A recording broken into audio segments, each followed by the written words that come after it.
sin ningún problema, podemos empezar tranquilamente, ¿sí?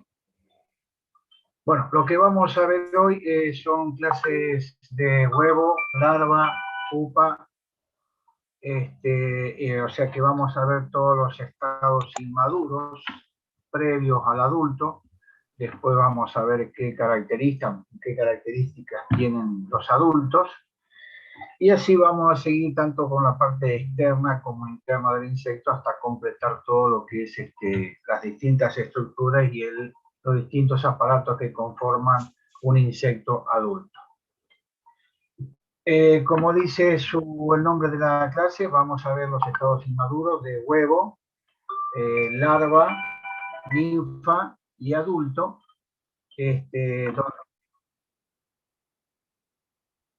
¿No están viendo? ¿Hola? Esperen que los voy a compartir. Bueno, de cualquier manera, en el aula virtual está subido el Power, mismo que les voy a intentar subir acá para que ustedes también lo puedan ver. Pero es el mismo Power, a ver si me deja subirlo porque la tecnología, o yo no estoy muy amigado con la tecnología, o la tecnología no está muy amigada conmigo. Evidentemente soy yo el error, así que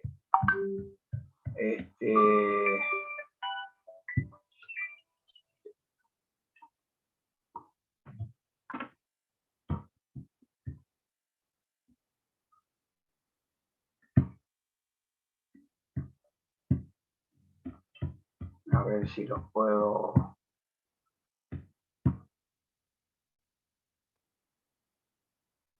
Sí, lo que pasa es que no estoy pudiendo cerrarla para poder entrar a compartirles el Power.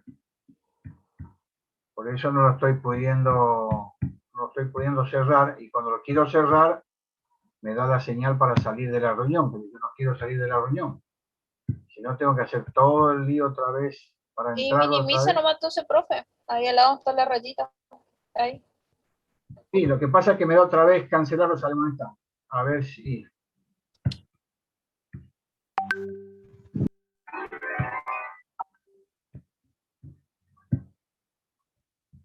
Es lo mismo, estoy haciendo lo mismo otra vez y no me deja... Ay, la tecnología esta que nos obligó, esta pandemia, a mí por lo menos me acarreó más problemas y más trabajo. Y no estoy pudiendo encontrar esto de poder compartir.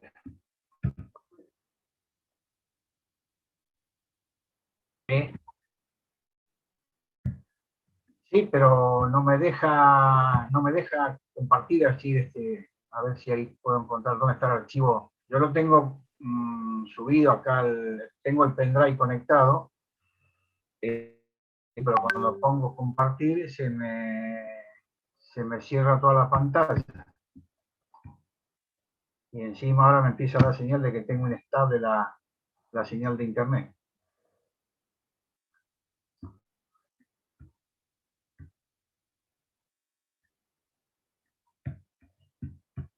Les puedo asegurar que cuando me pasan este tipo de cosas me pongo bastante mal.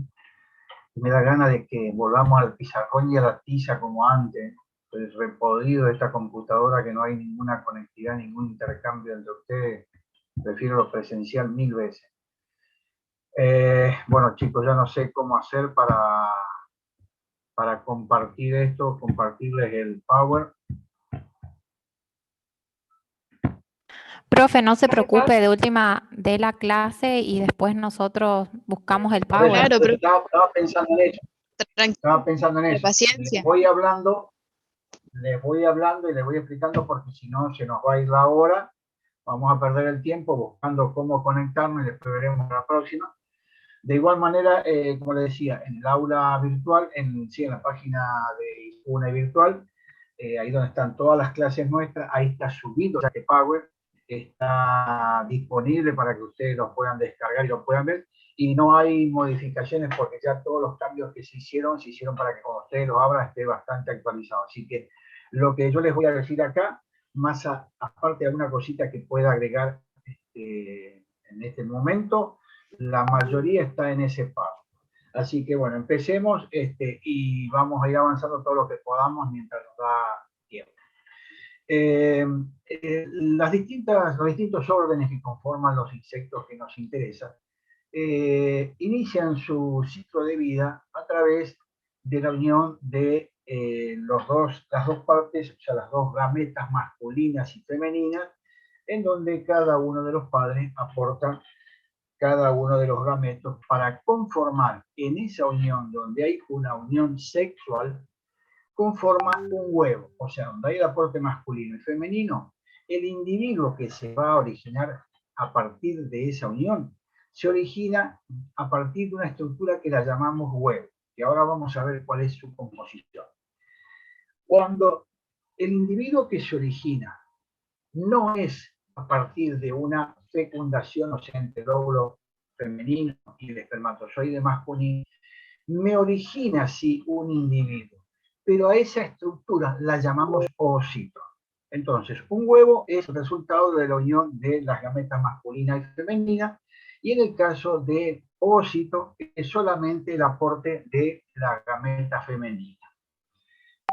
Van a ver que en el Power aparece una inscripción debajo de ese concepto, que es el ovocito, y dice himenópteros, y eso se refiere fundamentalmente a que cuando ustedes vean una estructura o la conformación del aparato femenino, o sea, el aparato sexual femenino, van a ver que hay un sector que conforma ese aparato que se la denomina espermateca. Ese es el lugar donde se alojan todos los espermatozoides luego de producido el intercambio sexual. A medida que los óvulos van bajando a partir de los ovariolas a través del conducto del órgano sexual femenino, llega un momento que ese óvulo es fecundado a partir de los espermatozoides que se encuentran en esa espermateca. Estoy haciendo esa ampliación para que se entienda el concepto, ¿no? En esta espermateca están alojados los espermatozoides que el macho, en el caso de las abejas, en el vuelo nupcial, en el caso de varios machos, fecundan a la hembra y la hembra los va utilizando a medida que va produciendo óvulos. Entonces, esos óvulos van a ser fecundados en forma gradual. Pero pasa que la cantidad de espermatozoides que se alojaron en esa espermateca no son muchísimos, es decir, son bastantes, pero no son infinitos. Entonces quiere decir que en algún momento esos espermatozoides se terminan, se agotan. Pero sin embargo la hembra sigue produciendo descendencia. Entonces, todos aquellos individuos que se originaron a partir de óvulos fecundados van a dar individuos 2N, que son todas las obreras, las nurserías, las exploradoras, las encargadas de la limpieza, que conforman una colmena. Estoy hablando del caso de la colmena, de las abejas, pero en todos los otros individuos pasa algo semejante con algunas variantes que después van a ver cuando vean reproducción, van a ver las distintas variaciones que hay cuando no se originan a partir de la reproducción sexual. Entonces, cuando esos espermatozoides que se alojaron en la espermateca se agotan, la hembra sigue dando descendencia, pero ya esos individuos, como les decía, son individuos N, y esos son los individuos que van a dar origen a los machos, a los zágranos, que son individuos que conforman la colmena, pero no cumplen ninguna función específica para lo que es la producción de miel, como es en el caso de las abejas. ¿Se entiende entonces hasta ahí el concepto? O sea, la diferencia entre óvulo, entre huevo y ovocito. Uno se origina a partir de una reproducción sexual y la otra no es sexual. ¿Estamos hasta ahí? Bueno, como les decía, si un individuo se origina a partir de la unión de dos gametas, vimos que se forma una estructura, que es el huevo, que es la parte inicial de una gran mayoría de los distintos órganos que conforman los insectos de interés agronómico. Hay individuos que no se originan a partir del huevo y después ya van a ver cuando vean reproducción qué tipo de descendencia dan si no se originan a partir de un huevo. En cuanto a lo que es un huevo, una estructura típica de un huevo, háganse una idea que a lo que es el huevo de un ave, un huevo de una gallina, tiene más o menos las mismas partes que tiene un huevo de insecto. Tienen una parte externa, que es la parte endurecida, que es la que nosotros observamos a simple vista, y esa parte endurecida es el corión. Por favor, interrúmpame si hay algo que no se entiendo, necesita que lo aclare o que lo repita si es que algún problema de señal. Ese corión, que es la parte más externa, tiene distintos aspectos, van a ir tomando coloraciones, rugosidades, y que nos van a permitir el día de mañana, en base a esas características externas visuales, poder nosotros, a medida que agilicemos y practiquemos y tengamos el ojo habituado, nos va a permitir reconocer determinadas especies que pueden darnos una idea si ese huevo, que después va a dar un individuo, nos va a dar un individuo que puede ser una plaga o un insecto benéfico. Ese micrópilo, ese corión tiene una apertura. En el Power van a ver que está simbolizado que tiene una sola abertura y está a propósito hecho de esa manera, porque acá viene la parte en que ustedes, yo le agrego algo que no está en la guía de trabajos prácticos, que no está en el Power, pero que se las digo, para que las tengan, inclusive se las van a preguntar en los finales. Le van a preguntar si ese micrópilo, que es la abertura, el lugar de conexión o de discontinuidad que tiene el corión, es el lugar por donde ingresa todo lo que es los distintos nutrientes y elementos que son útiles para la vida y la subsistencia de ese individuo que se está desarrollando de adentro. Entonces le van a preguntar en un final, ¿y es la única apertura esa que tiene el corión? Y la respuesta es no, no es la única apertura. Si bien ahí en el esquema figura como la única, pero como les decía, está puesto a propósito para poder darme pie a agregar todo esto que les voy a decir. El corión tiene otras aperturas que, de acuerdo a lo que ingresa a través de ello, es que reciben los nombres. Los otros aperturas que tiene son los aerópilos, si esto quieren, anótenlo, aerópilos, que es por donde ingresa el oxígeno, donde también hace intercambio de oxígeno, no tan solo por el corión, sino que también por el aerópilo, ingresa oxígeno a la parte interna del huevo, y los hidrópilos, hidro de agua, es por donde se ingresa o es los lugares donde el agua ingresa o que le permite al huevo mantener su viabilidad o su turgencia y no resecarse y perderse ese huevo.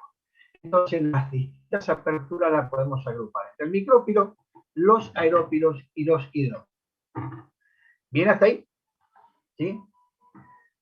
Bueno, ese corión, a continuación podemos diferenciar dos partes, un exocorión y un endocorión, que vendría a ser la parte más externa del corión y la parte interna que da la parte más interna, que es el endocorión, que es la que está en contacto con todos los elementos vitales que conforman ese huevo.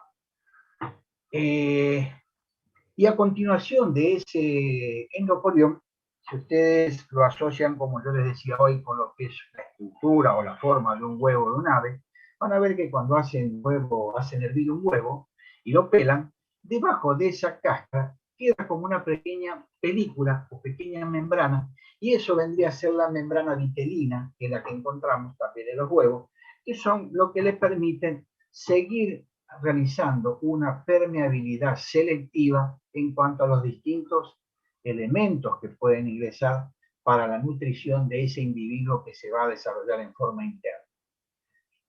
Y a continuación de esa, ya yendo hacia el interior, y a continuación de esa membrana vitelina, vamos a encontrar el citoplasma y el deutoplasma, que son lo que en el huevo común conforman la yema y la clara.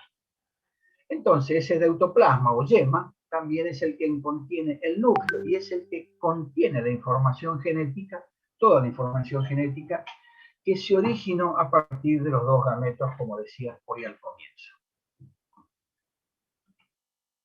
Bueno, como les decía, ese codión puede tomar distintos aspectos, puede tener pequeñas puntuaciones, coloraciones, franjas, rayas, pequeñas depresiones, que son características de cada especie. Y también no tan solo tienen el aspecto externo de ese codión, sino que también la forma que tienen esos huevos son los que me dan, me dan una idea de qué individuos se tratan, si se tratase de un huevo de un insecto plaga o de un insecto benéfico. Hay insectos benéficos, como van a ver en el Power, que están sostenidos como un pequeño hilo, es un pequeño, como si fuese una pelota de rugby, en la parte terminal de ese pequeño pedúnculo formado por un pedicelo, que es característico de las crisopas. Las crisopas son individuos o insectos benéficos que ayudan en el control biológico de insectos plagas que se encuentran en los distintos cultivos. Van a ver que las formas pueden ser variadas también de los huevos. Pueden ser huevos aplanados, esféricos, conotruncados, y así tenemos distintos tipos. Van a ver que las chinches, o sea, los hemípteros, tienen una forma característica de sus huevos y que la conocemos comúnmente con el nombre de barrilito. Asocienlo usted a lo que es un barril, un tonel, y tienen esa forma característica. Es como si fuese una pelota de rugby con sus dos partes, la superior y la inferior, trunco.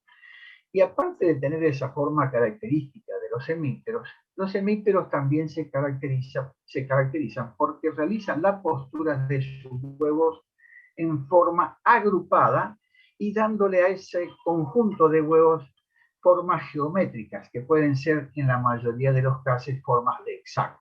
O sea, los hexágonos están constituidos por una gran cantidad de huevos en donde cada uno de ellos toma la forma de barrilito. También, como les decía, es importante que podamos distinguir los huevos. Eso, como les decía hoy, se logra después de habituar, acostumbrar el ojo a poder verlo. Hay muchos huevos que por su tamaño no son vistos sin la ayuda de algún elemento como una lupa. Por lo general en el campo se utilizan lupas que van entre de 20 a 30 aumentos, que son las más comúnmente utilizadas por los técnicos y que le permiten ver no tan solo la forma, sino los lugares donde se pueden alojar, porque los insectos no siempre los colocan en el haz o en el envés de la hoja o del fruto, sino que en muchos casos de ellos, como en el caso de los trip, realizan posturas en forma encastradas. ¿Qué quiere decir esto? Que donde hay ranuras, hendiduras o grietas, ya sea en la superficie de los frutos, de las hojas o del tronco, aprovechan su tipo de aparato reproductor o la forma en que termina su abdomen, que es una terebra. Después van a ver todos estos nombres, como son las terminaciones de los abdomen, pero ya les voy mencionando, les voy dando ejemplos para que cuando tengan que estudiar sepan con qué asociarlos, porque siempre cuando ustedes hablan tienen que mencionar ejemplos para entender uno que ustedes han entendido el concepto y que lo asocian bien con lo que se está hablando. Entonces, esos insectos, los trip, realizan las posturas encastradas. Entonces, de manera que si uno lo observa a simple vista, si no tuviese la ayuda de esas pequeñas lupas, no podría encontrar estos huevos y la determinación de su presencia posiblemente sea tardía, con lo cual nos puede llevar o a causar un problema de llegar tarde para aplicar la medida de control.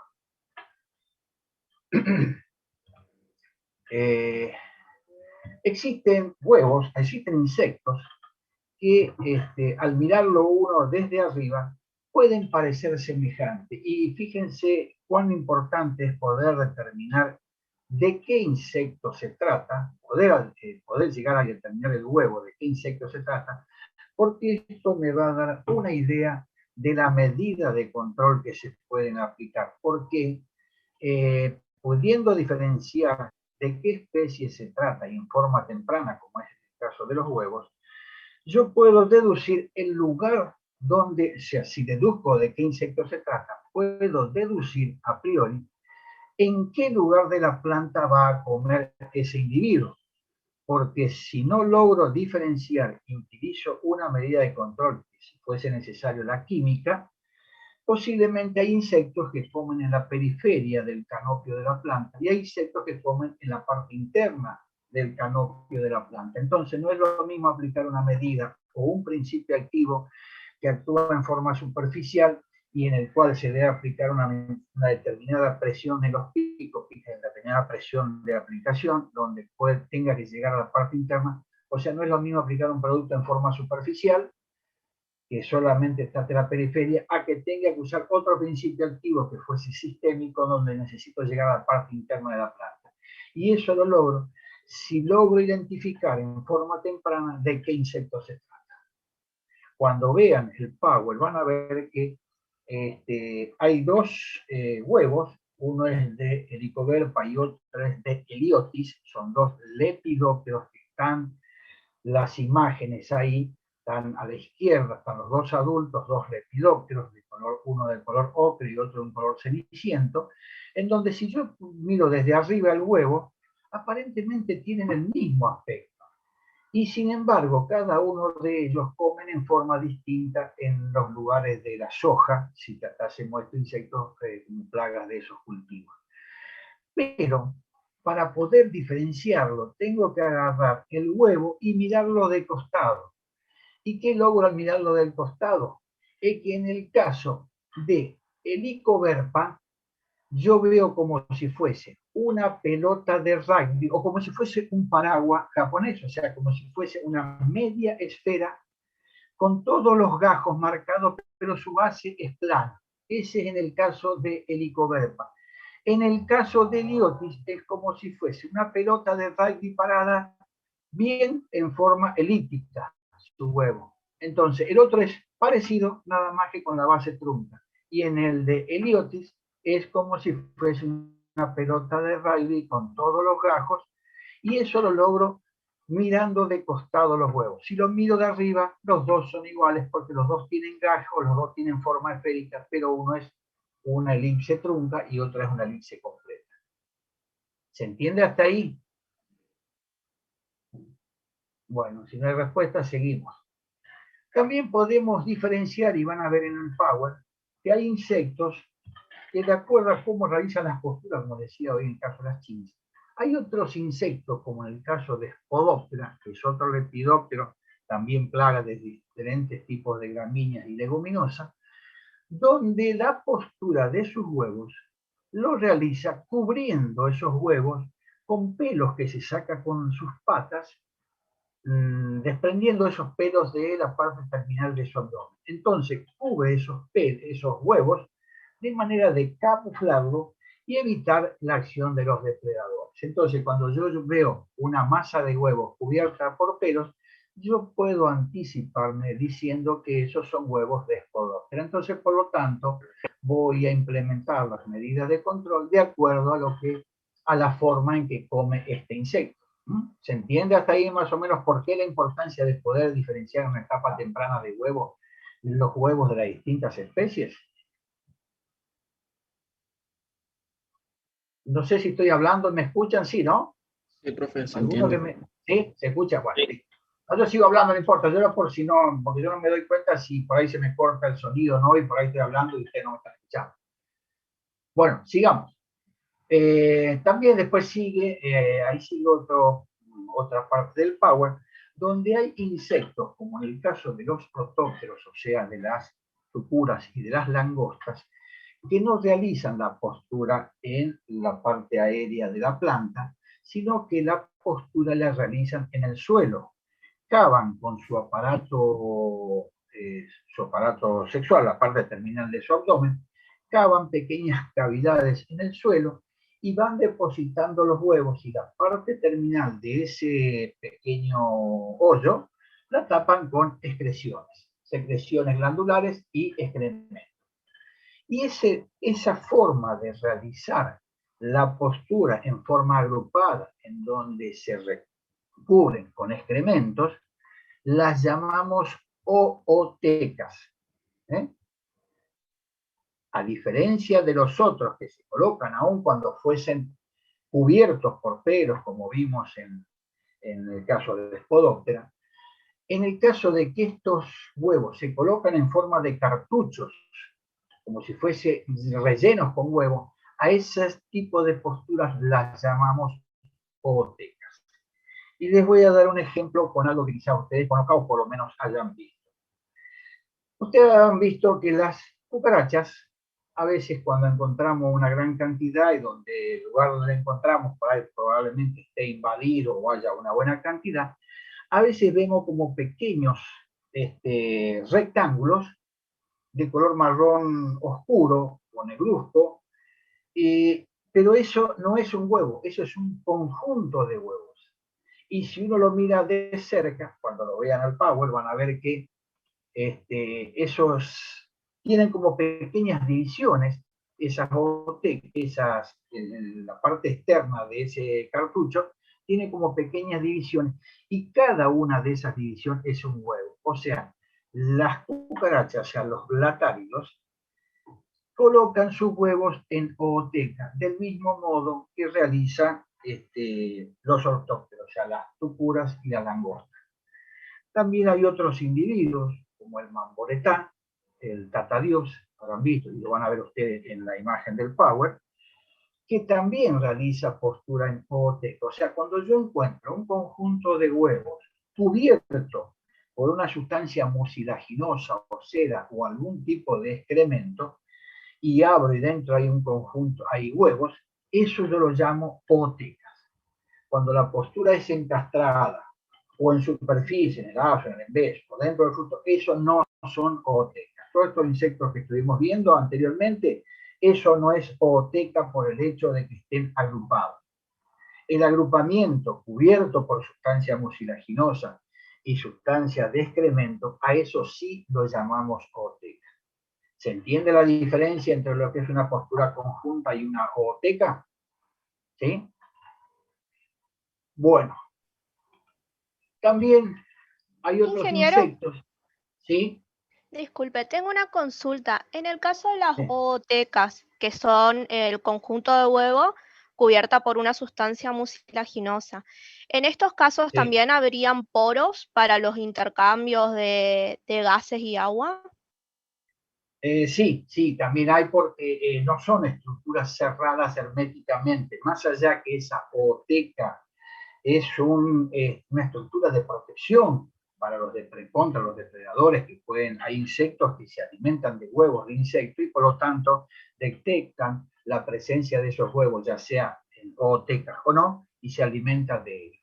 Pero el hecho de que estén agrupados los huevos en ootecas no le impide que necesariamente tenga que hacer el intercambio gaseoso y también tenga la presencia de esos hidrófilos, aerófilos o micrófilos, más allá de que tenga esa cobertura externa, que no es hermética tampoco esa cobertura externa. Esa cobertura externa, ella, como le decía, es una protección para evitar deshidratación de los huevos y su muerte, o también para defenderlo, en cierto modo, de los depredadores que se alimentan de esos huevos. ¿Sí? ¿Contesta tu pregunta? Sí, muchas gracias, ingeniero. Bueno, hay otros insectos que colocan los huevos en forma endófita, ya sea dentro de frutos, o sea, a través de un tipo de terminación de su abdomen, y lo llamamos ovipositor. Después van a ver todas estas estructuras, distintos tipos de terminaciones del abdomen, y van a ver ahí también que ahí está el ovipositor.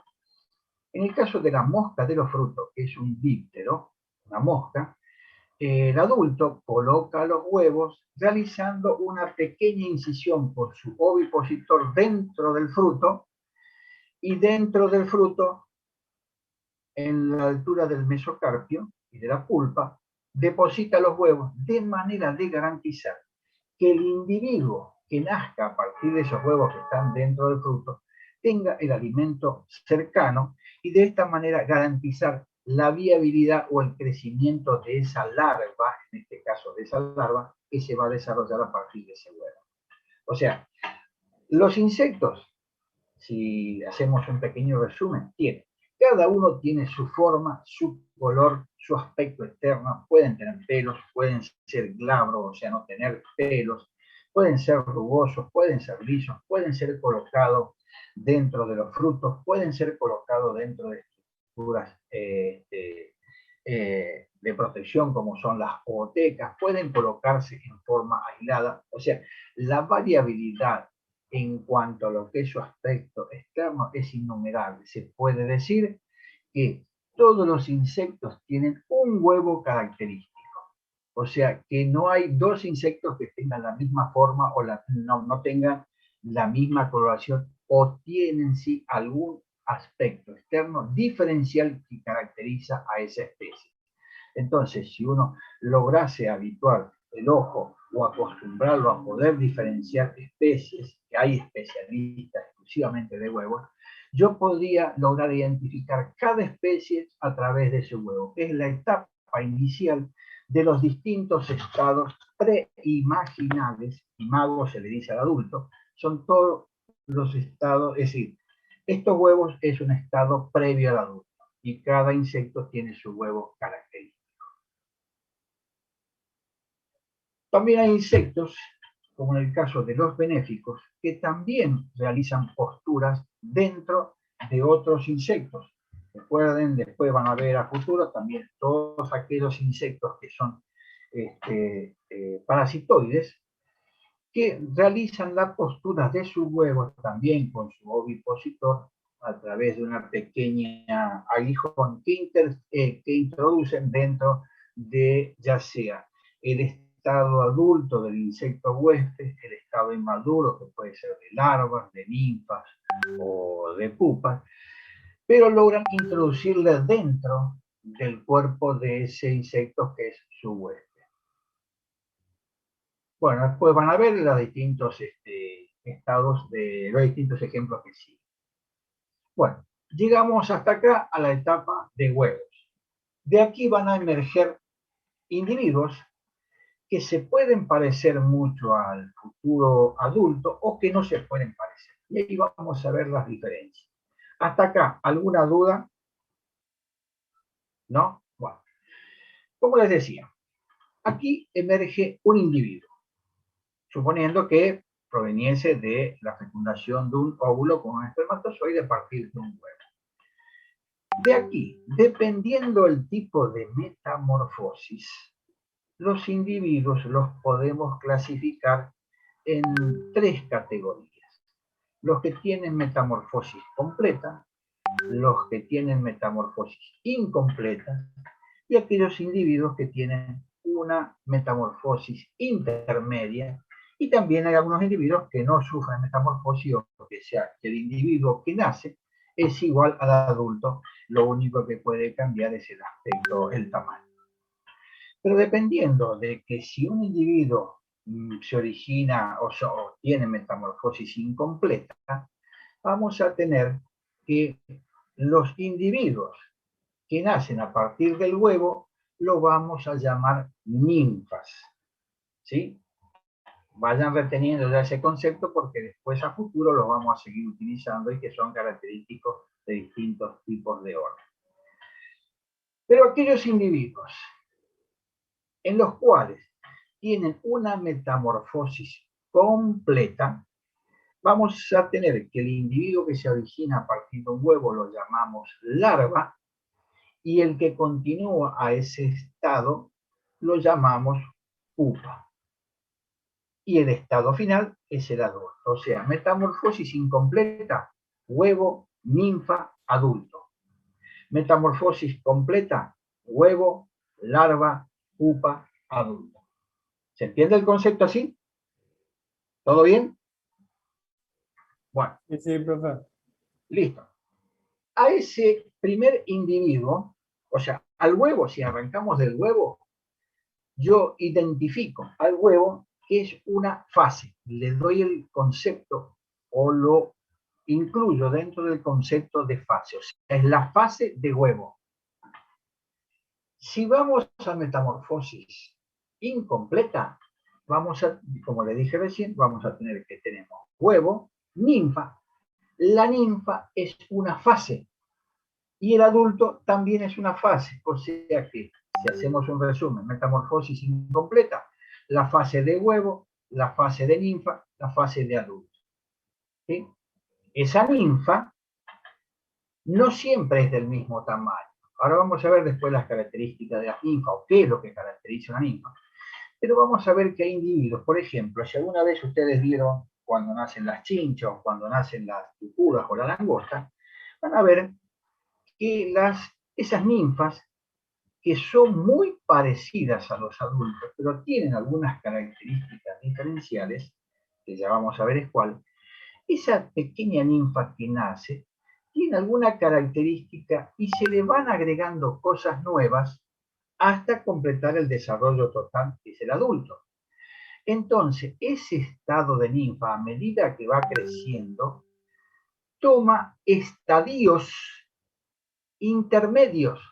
O sea, si dijimos que la fase de huevo era una fase, el estado de huevo, el estado de ninfa, el estado de adulto era una fase, todas esas pequeñas subfases, pero que siguen siendo ninfa, yo las llamo estadios. ¿Y qué es lo que caracteriza a un estadio? A ver, lo voy a poner en un ejemplo como si fuese nosotros, los humanos, para que se entienda el concepto, con algo que ustedes conocen. Cuando nosotros nacemos, o sea, cuando los humanos nacen como un bebé, como es un niño, un bebé. Ese bebé, si bien es parecido a lo que va a ser un adulto a futuro, pero no llega a ser un adulto. Tiene muchas características semejantes, pero hay cosas que le faltan para llegar a considerarse un adulto. Pero sigue siendo un bebé. Eso lo asocio con lo que yo le digo ninfa. Esos pequeños estados intermedios entre lo que es el primer estado, que es el de bebé, de joven, adolescente o adulto, yo a esos pequeños estados antes de ser adulto los llamo estadios. O sea, no es un estado maduro, pero son subfases dentro del estado intermedio, que en ese caso es la ninfa, pero en el caso nuestro de los humanos es el bebé o el adolescente.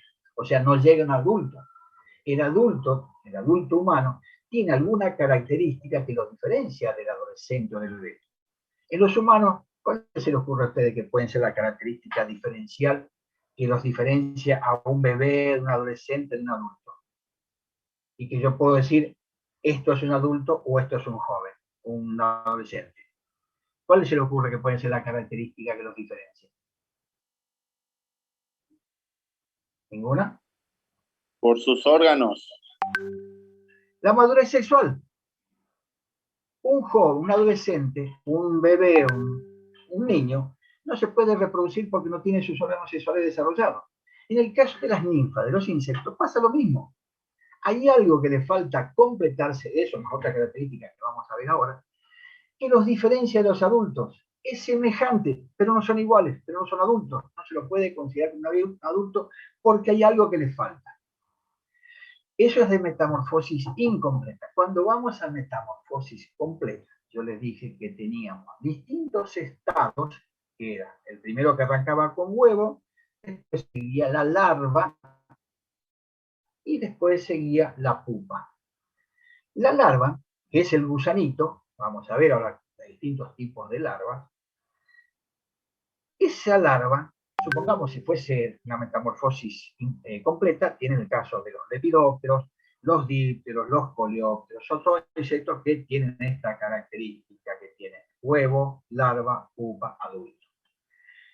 Cuando esa larva sale del huevo, el gusanito cuando sale del huevo, tiene un tamaño, una característica que a medida que va consumiendo sustancias alimenticias y ahí provoca el daño en los distintos cultivos, va cambiando de tamaño y pasa a otro estado, que es el de pupa, y después pasa al estado de adulto. Pero esa larvita, mientras fue creciendo, tomó distintos tamaños y también tomó distintos estados intermedios, a los cuales yo lo llamo estadios. O sea, la larva puede tener, sigue siendo larva, porque tiene las características de larva, y ya vamos a ver cuáles. Esa larva puede ser larva 1, larva 2, larva 3, larva 4, larva 5, larva 6, dependiendo. Cada orden tiene una determinada cantidad de estadios larvales. Pero el hecho de que siga siendo larva, yo a esa larva la considero estadio. El estado es de larva, pero larva 1, larva 2, larva 3, larva X son estadios. Después de ahí, acumuló suficiente reserva, pasa al estado de pupa, que es un estado de reposo, que ya vamos a ver, y después pasa al adulto. ¿Se entendió hasta ahí? Bueno, ahora les voy a poner un ejemplo también asociándolo con lo que son la vida nuestra, que es lo que conocemos. Ustedes cuando el niño, el adolescente, el bebé nace, va creciendo. Y llega un momento que la ropa que se compró cuando apenas nació, al mes o al mes y medio, dependiendo del grado de la velocidad que crezca, esa ropa ya no le sirve más, porque le queda muy chica, le queda apretada. Los padres necesitan cambiarle porque necesitan adecuar esa ropa a ese nuevo tamaño. En el insecto pasa lo mismo.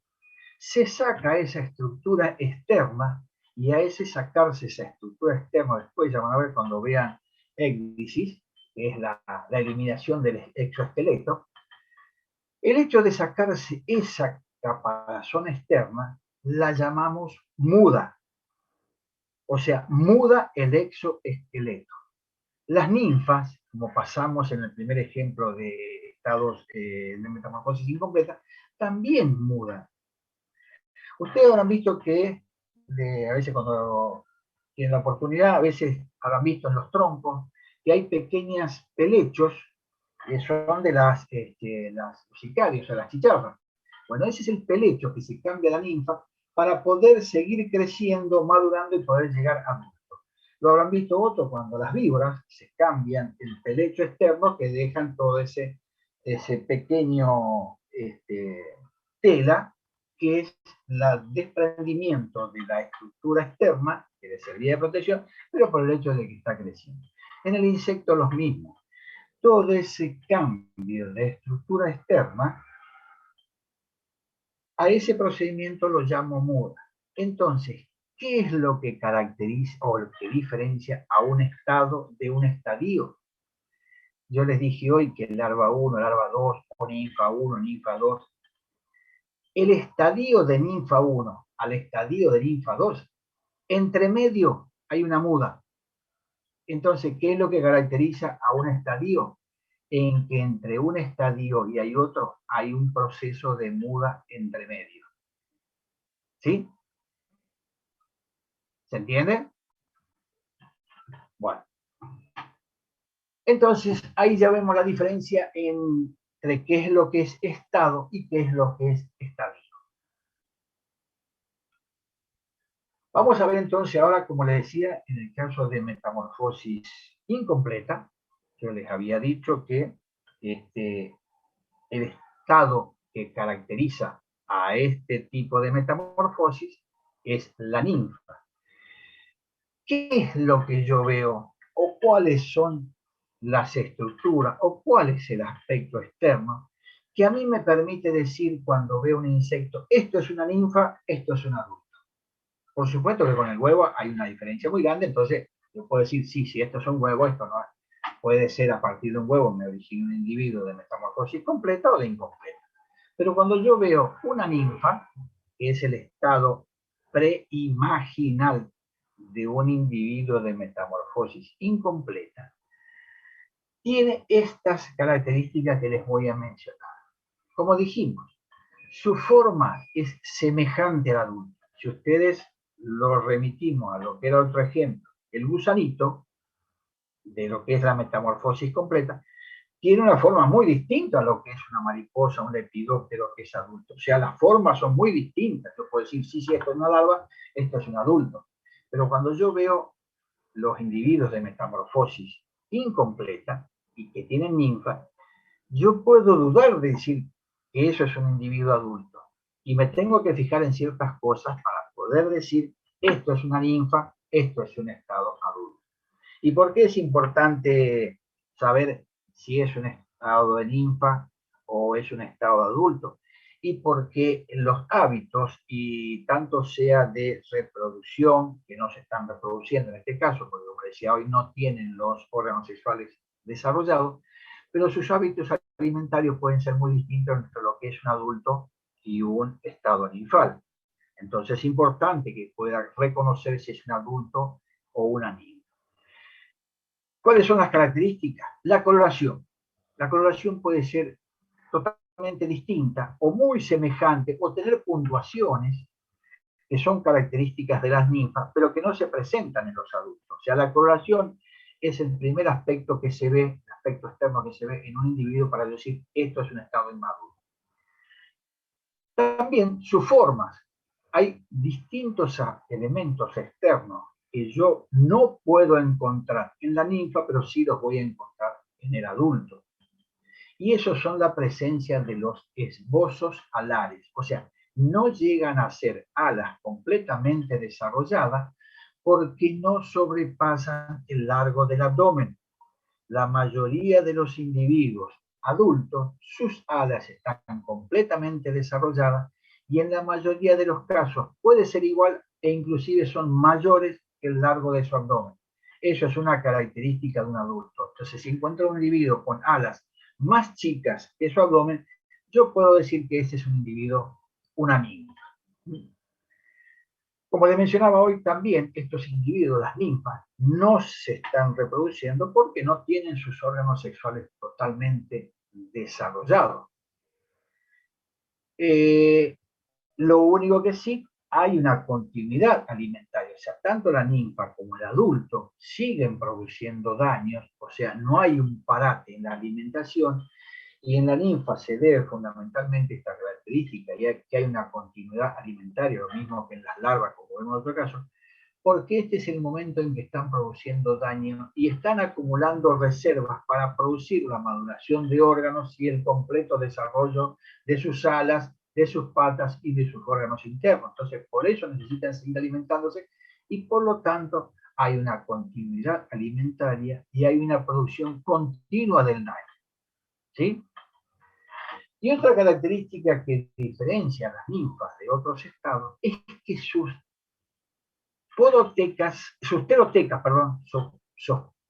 los primordios alares, o sea, cuando todavía sus alas no están desarrolladas totalmente, no las puedo llamar alas, las llamamos terotecas, o sea, pterotecas. Entonces, cuando yo digo pterotecas, yo sé que estoy hablando de esbozos alares. Esos esbozos alares, o sea, esas alas rudimentarias, en estos casos de las ninfas, yo las veo en forma exterior. ¿Sí? Aunque no estén desarrolladas totalmente, aunque no sobrepasen el largo de su abdomen, pero yo las puedo ver exteriormente. Chiquitas, que van creciendo a medida que se van pasando los distintos estadios ninfales, pero que todavía no han llegado a adultos. Pero yo las puedo observar exteriormente. ¿Sí? Bueno, eso es lo que caracteriza, y después de este estado ninfal pasa a un estado de adulto. Acá terminamos con lo que es los de metamorfosis incompleta. Y en este caso, de los de metamorfosis incompleta, vamos a encontrar todos los que son los odonatos, o sea, los aguaciles, las turpuras, las langostas, los blátidos, o sea, las cucarachas. O sea, van a ver, tienen el ejemplo en la guía de trabajos prácticos, todos los órdenes que tienen metamorfosis incompleta y que en su estado previo de adulto vamos a encontrar el estado ninfal. Van a ver cómo van cambiando, van a ver un ejemplo del género Orius, unas chinches que van cambiando la coloración, cómo van graduando su coloración, y eso se debe también, ese cambio de coloración se debe fundamentalmente al alimento o de qué cultivos se están alimentando. Muchos de los componentes celulares de los cultivos que ellos se nutren influyen en la coloración y en el cambio de coloración de esos estados ninfales, que se diferencian en muchos casos bastante de lo que es los estados inmaduros del adulto. Bueno, hasta acá terminamos lo que es metamorfosis incompleta y vamos a entrar a una parte más compleja, que son los de metamorfosis completa, donde aquí vamos a tener todos aquellos individuos en donde su estado previo a adulto vamos a encontrar larvas y vamos a encontrar pupas. ¿Sí? ¿Hasta acá no hay ningún problema? Bueno. No, profesor. Ingeniero, yo quería hacer una consulta. Sí. ¿Los estados preimaginales solo se dan entonces en metamorfosis incompleta? No. Estados preimaginales se le llama a todo lo que es previo al adulto. Imago se lo llama adulto o imago. Por eso se llaman preimaginales. Yo puedo encontrar preimaginales al estado ninfal, metamorfosis incompleta, pero también puedo encontrar preimaginales a los que son de metamorfosis completa, donde vamos a encontrar larva y pupa. La larva y la pupa también son estados preimaginales, o sea, son previos al adulto. ¿Se entiende? Sí, ahora entendí mejor. Muchas gracias, ingeniero. ¿Listo? Bueno, ahora vamos a entrar en lo que son los estados larvales. Vuelvo a repetir, son metamorfosis completa, tienen sus estados de huevo, larva, pupa y adulto. Y los estados intermedios de larva son los estadios donde yo tengo larva 1, larva 2, larva 3, larva 4, larva X, dependiendo de la cantidad de estados larvales que tenga, que son características para cada especie.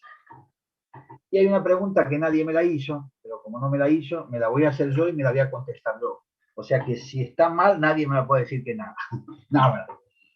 Nadie me preguntó si existen estados intermedios en la pupa. Y yo les contesto que no existen pupa 1, pupa 2, pupa 3, pupa 4.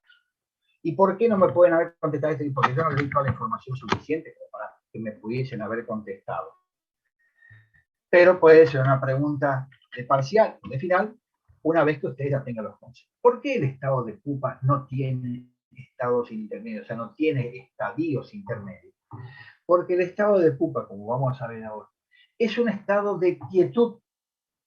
O sea, la larva, o sea, el gusanito, acumuló tanta sustancia de reserva que para poder transformarse en mariposa, o sea, en lepidóptero, tiene que pasar un estado de quietud donde todos esos nutrientes que tuvo los va a ir transformando en distintos órganos. O sea, pónganse usted en un extremo. La larva, que es el gusanito, no tiene alas. Entonces tiene que comer tanta cantidad de reservas para que todo ese alimento después se transforme en alas, en patas, en antenas, en ojos, en pelos, en escamas, en distintas partes del cuerpo. Fíjense lo importante que es la nutrición, por eso es el daño que produce, por eso es importante poder controlar la larva.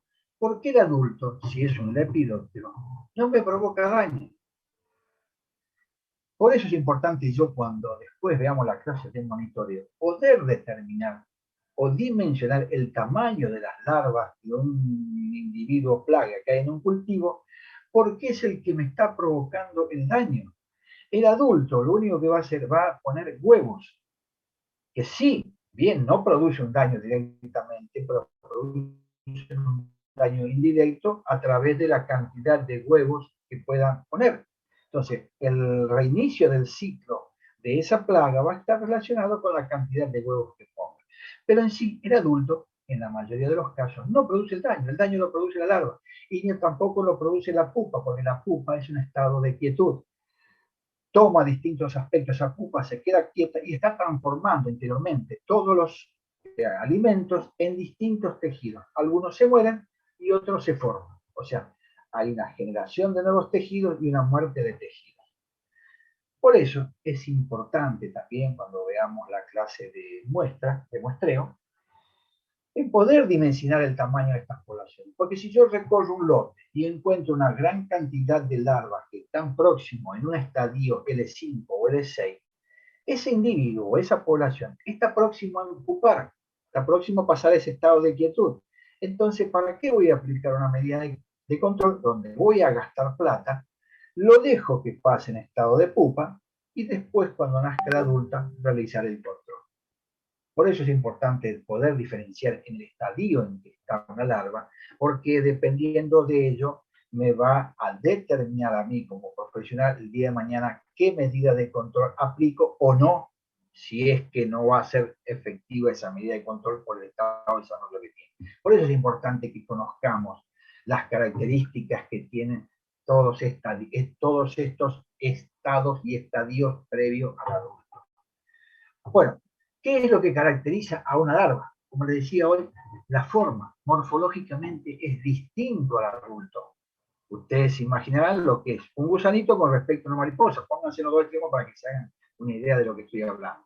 O sea que morfológicamente son distintos. Etológicamente, ¿qué quiere decir etológicamente? Quiere decir que la alimentación y el comportamiento de esa larva, los hábitos, al momento en que sale a comer, cómo influye el sol, cómo influye la humedad, la temperatura, la presión atmosférica, cómo influye cada uno de los componentes abióticos de la naturaleza, van a ser en una forma distinta con respecto al adulto. Puede ser que la larva salga a comer a las 8, 9, 10 de la mañana y que se alimente de hoja, y el adulto, la mariposa, solamente se alimente de sustancias azucaradas como el néctar. Fíjense los dos extremos, cómo etológicamente, o sea, su comportamiento y su alimentación pueden ser distintos con respecto de una larva con respecto a un adulto. ¿Qué otra característica tiene la larva? Sus alas no se ven exteriormente como se veían en la ninfa. Como yo veo una cucaracha que tiene pequeñas alitas no desarrolladas, o veo una tucula o una langosta, veo que sus alas son chiquitas, pero las veo exteriormente. En este caso, en las larvas, no veo esas telotecas, o sea, no son visibles esas telotecas. Y otro elemento que también es importante para diferenciar entre el adulto y el estado preimaginal, es que en muchos casos su aparato bucal es distinto respecto de la larva con respecto al adulto. Ustedes van a ver después cuando vean las características de los distintos órdenes y cuando vean aparatos bucales, van a ver que las larvas tienen un tipo de aparato bucal masticador. O sea, rasgan, cortan la superficie foliar o del fruto, si alimentase del fruto, o de las raíces, si se alimentasen de la raíz. Pero su adulto, como les decía hoy, la mariposa, se alimenta de sustancias azucaradas. O sea, por lo tanto, el aparato bucal con que come la larva es distinto al aparato bucal con que come el adulto. Por eso hoy le decía, la larva tiene que acumular suficiente cantidad de sustancias alimenticias, porque cuando entra en ese estado de quietud, que es la pupa, se van a producir transformaciones y la formación de nuevos tejidos que van a caracterizar al adulto. Y uno de esos elementos que se transforma es el aparato bucal. O sea, pierde el aparato bucal y se transforma en otra cosa. En algunos casos mantiene el mismo tipo de aparato bucal y van a ver después, cuando vean aparatos bucales, cuáles son aquellos insectos que mantiene y otros que son distintos. Pero, como les decía recién, todo ese estado de reposo sirve para que se transforme todo ese alimento en estructuras que después van a ser características del individuo adulto. Ahí vamos a hacer un parate y vamos a ver cuáles son las características de los distintos tipos de larvas, porque no todos los órdenes tienen los mismos tipos de larvas, y por lo tanto, cuando yo vea una larva, puedo inferir con buen grado de exactitud de qué larva se trata o de qué orden se trata esa larva. Y ese agrupamiento que van a ver que hay en el Power y que lo tienen en la guía, se hace una clasificación de las larvas de acuerdo a la cantidad de patas. Esas larvas, o la ausencia de ellas, porque puede ser que haya larvas que no tengan patas, que también están en el otro extremo, o sea, larvas con muchas patas pocas patas, en algunas partes del cuerpo sí, otras partes del cuerpo no tienen patas, y hay larvas que no tienen patas, que son las larvas aves. Ahora vamos a ver cómo son cada una de ellas y en qué órdenes podemos encontrar estos tipos de larvas. El primer tipo de larva la llamamos protopoides o protópodas. Son aquellos insectos que no tienen una segmentación característica. Cuando veamos las larvas, vamos a ver que las larvas tienen una cabeza y un cuerpo dividido en pequeños anillos o segmentos, en donde no podemos diferenciar una zona torácica de una zona abdominal. Asocienlo con lo que ustedes conocen como un gusano, una larva, que se puede ver una cabeza y después son distintos anillos, uno a continuación de otros, y que tienen patas esas larvas. Entonces, estas larvas protópodas o protopoides no tienen esa segmentación característica entre cabeza y el resto del cuerpo. No hay una segmentación bien diferenciada que yo pueda decir esto es la cabeza o esto es el resto del cuerpo, que es el abdomen.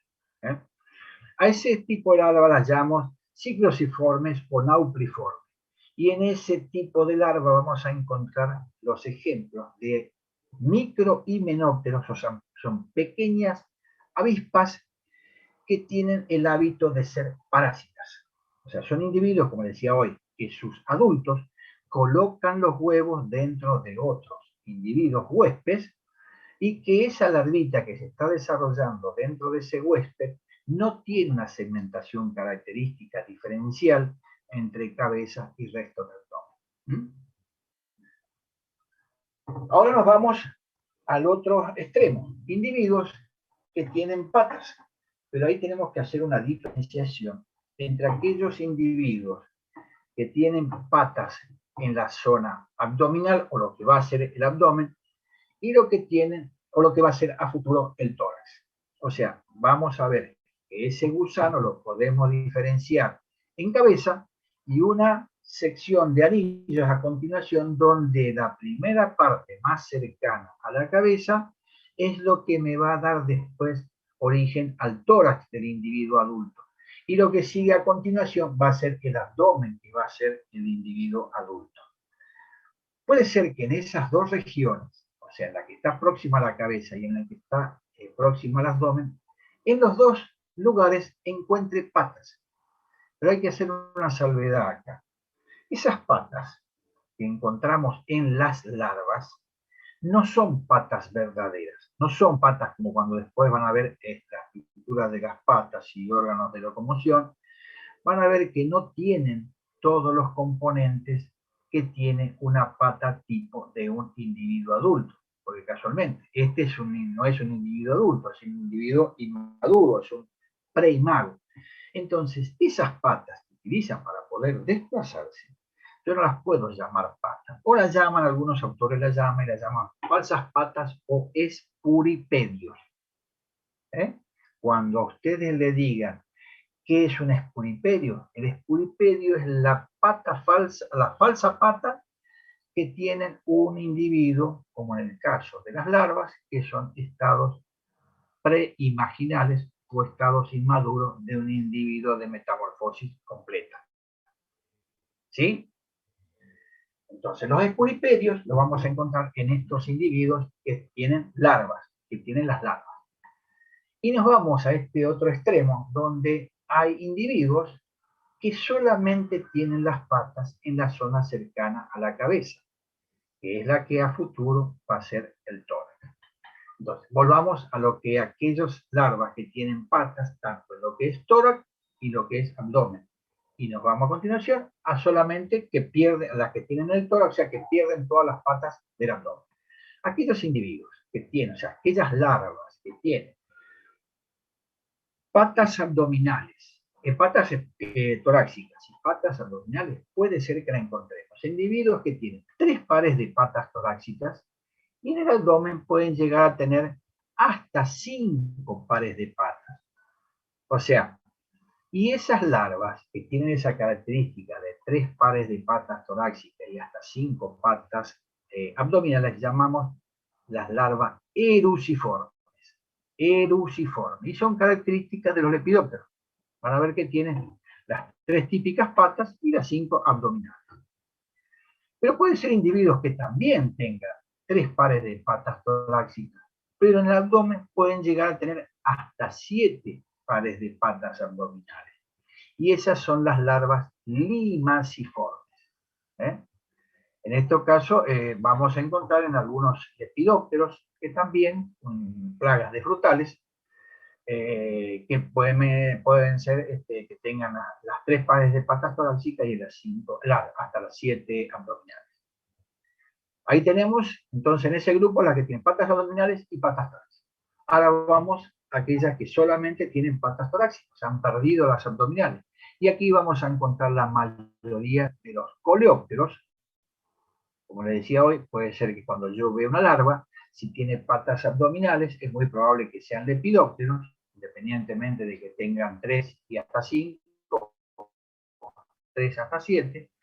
Pero si se han perdido las patas abdominales, es seguro que es algún tipo de coleóptero. Después vamos a ver qué formas tienen los distintos tipos, dependiendo, en este caso, como todas van a tener solamente 3 pares de patas torácicas, la diferencia que hay entre ellas se refiere a su forma.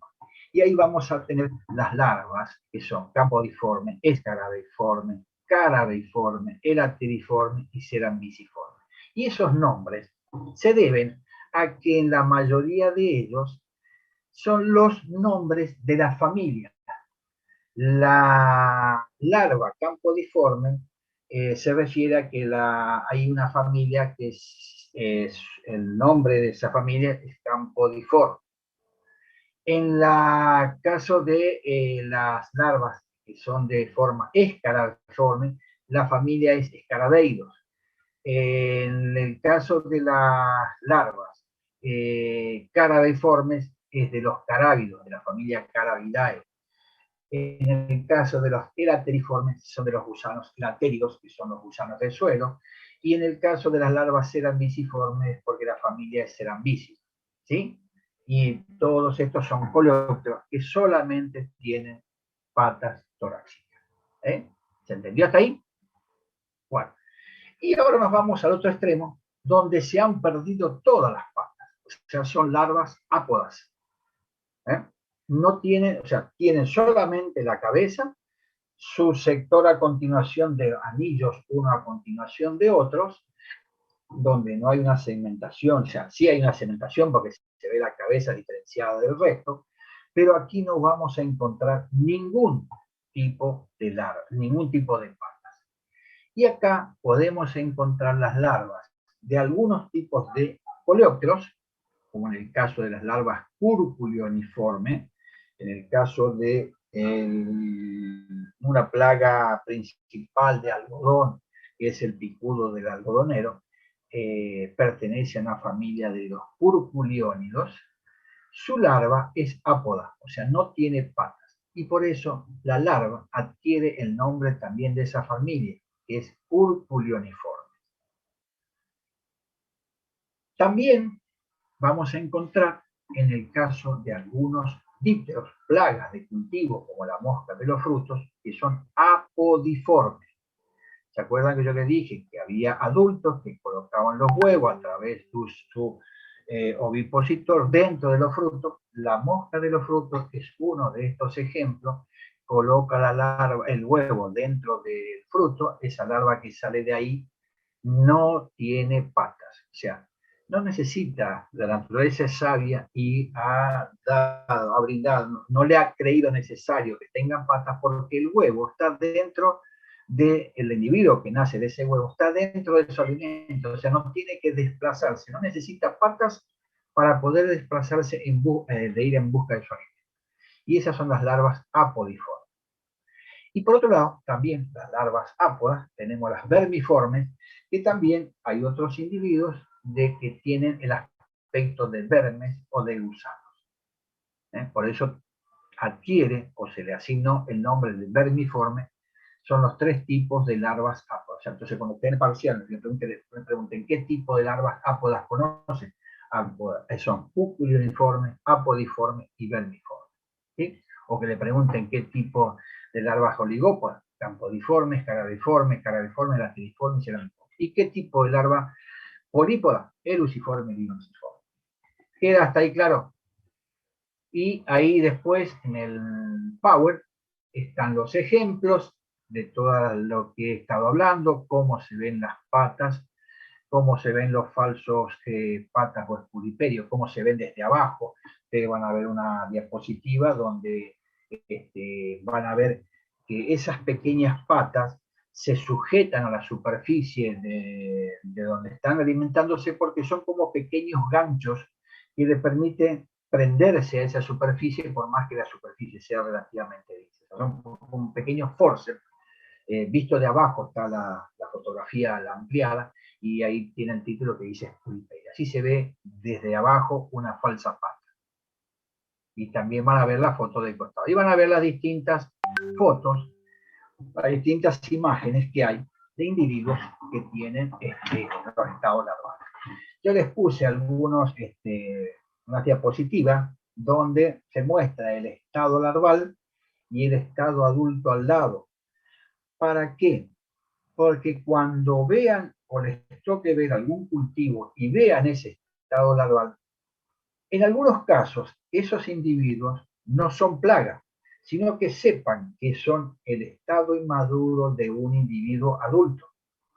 En el caso de una larva campodiforme, yo les puse que hay una larva que tiene solamente los 3 pares de patas torácicas y que adquiere el nombre que en el campo le dicen cocodrilito, porque se asemeja a lo que es un pequeño yacaré, un cocodrilo, que tiene los 3 pares de patas en este caso, pero el resto del cuerpo es como si no tiene patas, pero tiene ese aspecto externo, y ese aspecto alargado.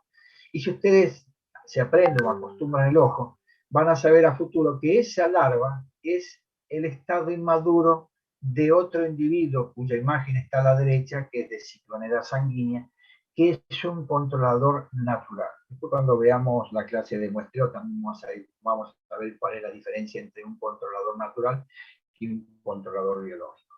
Estos son coleópteros que se alimentan de pulgones. Quizás habrán visto, a veces son las vaquitas, las comúnmente llamadas vaquitas. Entonces esas larvas cocodrilitos son los estados inmaduros de ese adulto, que son las vaquitas.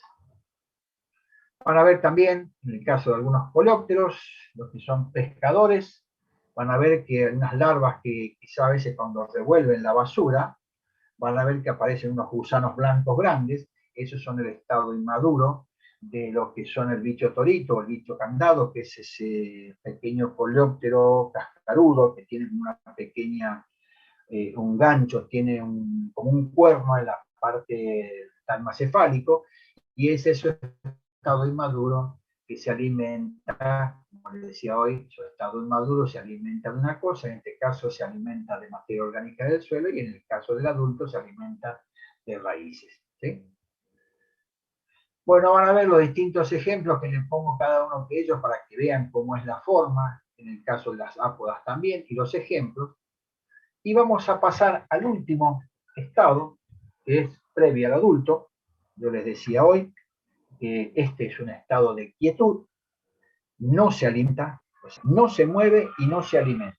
Por eso es importante poder dimensionar el tamaño de la población, porque no toda la población va a estar en un mismo estado o estadio de desarrollo.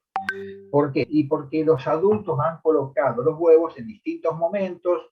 A su vez puede haber reinicio de ciclo, puede haber huevos de una primera población y larvas de esa primera población, pero a su vez ya algunos han completado su desarrollo, han desarrollado sus órganos sexuales, y sus adultos han comenzado nuevamente a realizar nuevas posturas de huevo. Entonces, los estados o estadios de desarrollo que encontremos en un muestreo puede ser muy variable. O sea, vamos a encontrar posiblemente huevos en un mismo momento, no en un cultivo.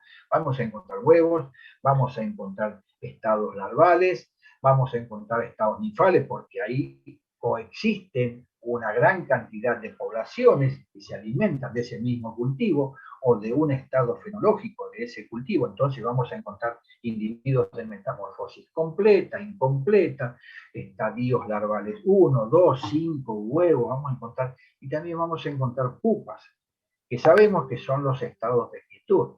Entonces, es importante poder dimensionar, eso después lo vamos a ver bien en la clase de muestreo, es importante poder dimensionar y poder estimar el tamaño de esa población, de esos distintos estados, porque eso me va a dar un estado. Si yo me acompaño con tablas de Excel, puedo ir volcando en esas tablas de Excel y puedo ir dimensionando o evaluando cuál va a ser el comportamiento de esas poblaciones y evaluar el resultado de ese cultivo en base a las pérdidas que me pueden provocar esas plagas o la presencia también de benéficos, porque también en el ambiente coexisten insectos plagas y insectos benéficos. Entonces, en la medida que yo pueda dimensionar y refleje en mi planilla la realidad de ese lote, me va a ayudar a poder tomar una medida de control. Como les decía hoy, si yo evalúo que la gran cantidad de las distintas poblaciones está en los últimos estadios de un estado larval y que yo sé que el próximo estado es el pupal, yo sé que cualquier medida de control que realice no va a tener, en cuanto evalúe la relación costo-beneficio, o sea, cuánto me costó hacer un tratamiento y qué es lo que evité que se coma, quizás voy a tener unas pérdidas porque voy a gastar más plata en aplicar una medida de control que no necesariamente tiene que ser una medida química, puede ser el pasaje en una rastra, puede ser el pasaje en una segadora que realice una defoliación profunda, entonces, pero todo es una medida de control. Entonces, quizás ese tratamiento me salga más plata que dejarlo seguir comiendo. ¿Por qué? Porque a lo mejor, para darle una idea, si yo para matar 10 individuos tengo que gastar 100 pesos, pero esos individuos me comen por 70 y los dejo comer, que me provocan daño por 70 porque si yo tengo que aplicar una medida de control voy a gastar 100. Entonces la relación costo-beneficio es negativa. Entonces por eso es importante poder dimensionar y reconocer el estado de desarrollo del estado preimaginal para poder tomar una medida de control acorde o no, porque posiblemente no sea necesario aplicar ninguna medida de control. La dejo comer y listo, porque me va a provocar un daño que va a ser menor que si aplico una medida de control. Bueno, en este estado pupal, como les decía, aquí hay un estado de quietud. El insecto no se mueve, no se alimenta y queda quieto. Está transformando todos esos alimentos que consumió cuando fue larva para acá producir el gran cambio. Se van a desarrollar alas, se van a desarrollar antenas, que las larvas no tienen antenas, se van a desarrollar otros aparatos bucales, se van a desarrollar tejidos internos que van a hacer a la funcionalidad o al funcionamiento o al desempeño de ese individuo adulto, van a poder generarse órganos sexuales maduros. También el órgano respiratorio cambia con respecto a la larva y con respecto al adulto. Entonces, ¿cuáles son los verdaderos cambios? Como les decía, hay bionecróticos, o sea, se mueren tejidos, o sea, por ejemplo, el aparato bucal de una larva muere y se transforma en otra cosa que es un aparato bucal distinto a lo que es el adulto. Hay procesos histológicos, o sea, se van formando nuevos tejidos. La alimentación también cambia. Como decía, la larva ya acá en el estado pupal, el individuo no se alimenta, por lo tanto no está provocando daño. Entonces, si la mayor cantidad de la población que yo evalúo está en este estado y no se está alimentando, ¿y para qué voy a aplicar una medida de control? La espero, porque ya, evidentemente, si llegué en este estado, llegué tarde, pero al llegar tarde no me soluciona nada salir a aplicar una medida de control que me va a salir más caro que si lo dejo a ese individuo porque no se está alimentando. Tampoco le dije, tampoco se mueve, es un estado de quietud. Y también hay una respiración que está mucho más acotada, lo mismo que la circulación, como no hay traslado, no hay alimentación, la respiración y la circulación interna de todos esos elementos está muy acotada, muy corta, muy achicada, por lo tanto está disminuida al mínimo. Por lo tanto, no hay un desplazamiento. Entonces, esas son las características que diferencian a un estado pupal. Pero como lo mismo que con las larvas, las pupas no todas son iguales para los distintos tipos de género. Y ahí vamos a diferenciar tres tipos de pupa. La pupa libre o exhalata es aquella en que todos sus órganos, sus patas y o mejor dicho, sus esbozos alares y sus podotecas y pterotecas, yo las puedo ver, si la encuentro a la pupa, la puedo ver porque no tiene ninguna cobertura externa, a esa yo la llamo pupa libre o exhalata. En el caso de hay otra pupa que la mitad de su cuerpo está recubierto, o sea, sus podotecas están cubiertas. Y si quizás alguno haya visto que a veces hay algunos lepidópteros donde lo veo que es como un pequeño cartucho que está pegado a una superficie, un techo, un palo, y ese punto de inserción o de adhesión a esa superficie fija, yo lo llamo cremaster. Ese puntito de la parte terminal de su abdomen, que no está cubierto y que tiene un pequeño movimiento en la parte anterior, sí, que es la cabeza y el tórax, está cubierto por una estructura rígida, a esa parte terminal que se une con la superficie fija, yo lo llamo cremaster. Y al tipo de pupa, yo la llamo crisálida o teta. Y por último, está aquella tipo de pupa que está cubierta totalmente, o sea, ni sus patas ni sus alas se pueden ver. Es todo como un cartucho cubierto, donde no puedo ver ninguna pata y donde el individuo, a través de una especie de apertura de esa cobertura externa, emerge por la parte cercana al cerebro, a la parte, perdón, al cerebro, a la trama cefálica. Bueno, van a ver en las imágenes del Power que hay distintos ejemplos de pupa cubierta, pupa exhalata, pupa libre, y son los distintos ejemplos que tienen de los distintos órganos. Bueno, ¿alguna pregunta hasta acá? ¿Alguna duda? ¿Algo que necesita que se repita, que se aclare, que se vea nuevamente? ¿No? Si no, paso a las indicaciones. ¿No? Bueno, este práctico, lo mismo que el práctico anterior, lo van a encontrar en el UNE virtual, en la cátedra de zoología, que bueno, ya entraron a los prácticos anteriores. Hay un pequeño cuestionario, que es un poco sobre lo que hemos estado explicando.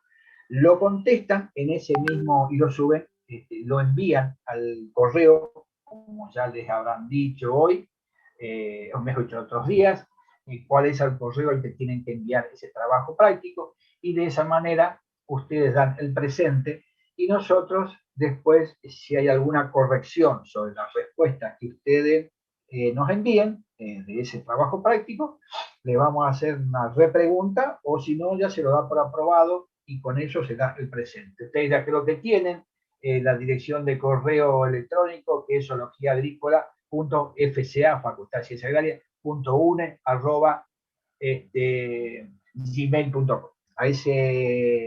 A esa dirección envían el trabajo práctico y tienen hasta el próximo jueves para contestar el anterior práctico y este. ¿Sí? Bueno, ¿no hay preguntas? Profe, ¿cuándo suben los trabajos al aula? ¿O te van a estar en el PowerPoint? El Power de esta clase debe estar. Mándenlo al correo, ¿no? Mándenlo al correo. Ya quedamos que así, porque si no tenemos que entrar todos los docentes, entonces tenemos un solo correo, todos los docentes, ustedes descargan ese trabajo práctico, lo copian, lo responden, y eso arman un pequeño archivito que lo mandan cada uno con su nombre a la dirección del correo electrónico que dije recién. Ingeniero, pero no está subido el Power. No está subido el PowerPoint hoy ni el trabajo. Bueno, déjenme ahora que yo los autorizo. No está autorizado a abrirlo para que lo puedan ver. Esa es la diferencia, lo que no tiene, pero subido está. Lo que no está habilitado para que ustedes lo vean. Ya lo ponemos, eso ya lo habilito yo enseguida. Pero tienen hasta el próximo jueves para contestarlo. O sea que no se preocupen que van a tener tiempo. ¿Sí? Deben ser 3 o 4 preguntas, no recuerdo bien cuánto es de cada uno. ¿Sí? ¿Quedamos entonces de acuerdo? ¿Se entendió? Sí, profe, se entiende. Bueno, listo. Ahora ya los habilito para que puedan entrar a eso. Gracias. Y si no hay consulta, salimos del aula virtual y terminamos la clase. Gracias y nos vemos la próxima. Gracias, profe, hasta luego. Gracias. Muchas Hasta luego. gracias, ingeniero. Hasta luego. Hasta luego. Hasta luego.